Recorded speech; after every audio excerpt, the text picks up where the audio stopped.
Okay, this lesson is on park factors. Uh, Park factors looks at not all baseball fields are the same size or have the same dimensions or anything like that. Beyond rules governing minimum distances to fences, dimensions differ radically between parks.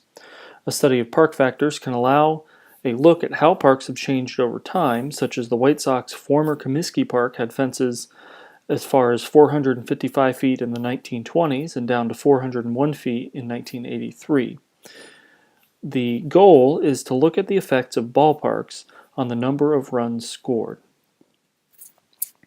The formula is pretty simple. So park factor equals PF, runs scored R, runs allowed RA, games G.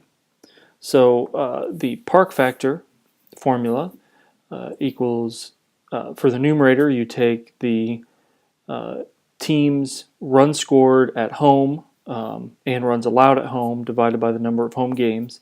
In the modern Major League Baseball, that's basically going to be 81 games for home and on the road for the most part. And then the denominator, you take the team's runs scored and runs allowed on the road divided by the number of road games, which again will be 81. Basically, it's the average of runs scored during home games divided by the average of runs scored during away games. Note, you can also figure out park factors for the number of home runs, triples, doubles, and singles. So for that, you would just do home runs scored at home, home runs scored on the road, etc. Here's an example. In 1959, the White Sox won the American League pennant with 94 wins. Note, they only played 156 games then. They scored 669 runs that season, 309 at home, 360 away. They allowed 558 runs, 269 at home, 320 on the road. For a park factor of 309 plus 269 divided by 77, divide that number by 360 plus 320 divided by 79. And there that is the formula further broken down. So we have a park factor of 7.506 divided by 8.608 equals 0.872. So there you take, then you can take a 1 minus 0.872 to get 0.128 and see that Comiskey Park depressed run production by slightly less than 13%. That means that a number that 0.872 below 1 means that it's more of a hitter's park, or excuse me, more of a pitcher's park than a hitter's park. So park adjusted runs. Once you have that park factor number, you can look at the runs. Adjusting for park factors can help level the playing field when evaluating players or predicting output. So park adjusted runs equals PAR. For PAR, we have runs plus 1 minus PF times runs divided by 2.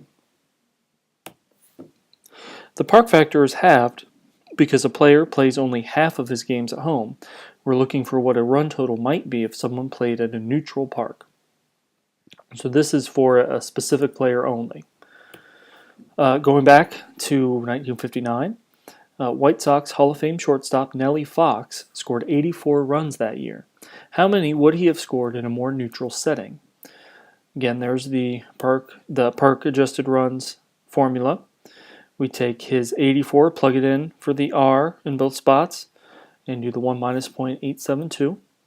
So we end up with PAR equals 84 plus 0.128 times 42, or PAR plus equals 84 plus 5.376, or 89.376.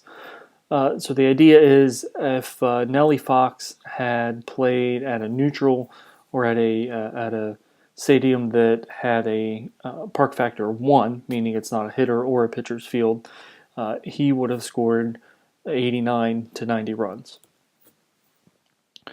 3-year average. This is true of basically any data we look at. More data equals more accuracy. To try to dampen the effect of a team's strength or weakness in a particular season, it's good to figure out an average of 3 to 5 years. We'll call this PF3 or PF5, etc. So PF3 would be just the park factor of 1 year. So if we did it for this year, we do 2014 plus park factor for 2013 plus park factor for 2012 and divide all of that by 3. So sticking with the White Sox in 1959, looking at 57 and 58 data. There we have 1957 and 1958. The park factor for 1957 is 0.932, and for 58 is 0.937. And again, we have 0.872 for 59. So we have a 3-year average of 0.914. Now Comiskey adjusts runs down by just under 9%. So the idea here is that you are controlling for what might have been a truly spectacular year in 1959 in terms of pitching, or it can also adjust for a team's success in hitting or whatever. So the idea is to more normalize that number, that park factor number. Recalculating PAR. Using the 3-year average for park factor, let's look at Nellie Fox again. His run total is adjusted down to 87.6. You can also do this for a team using the White Sox totals of 669 runs and 588 runs against in 1959. We plug that into the park adjusted runs factor and see 712 for the single year formula,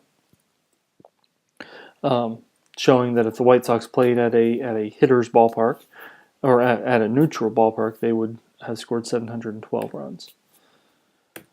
Okay, for here the idea is for you to practice the park factor and park adjusted runs by finding the 3-year park factor for the 2013 Cleveland Indians, giving the following data.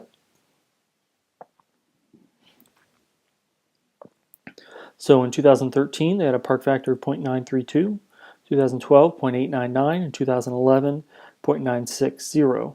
So clearly the Indians play in a pitcher's ballpark as well, for a 3-year average of 0.93. So you adjust that down 7%, up 7%, excuse me. Given that the 2013 Indians park factor is 0.93, how many runs would Carlos Santana have scored in a neutral park? He scored 75 in 2013. Again, there's our park adjusted runs formula. We have his 75 runs plugged in there. And there you see it further, 0.07 times 37.5. And we would adjust his runs up to 77.625.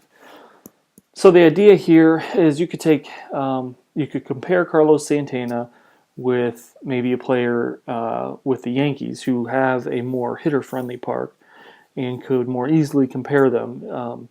If the catcher for the Yankees also scored 75 home runs, maybe Carlos Santana actually outperformed him because he played in a park that pushes the runs down more. So that is park factor.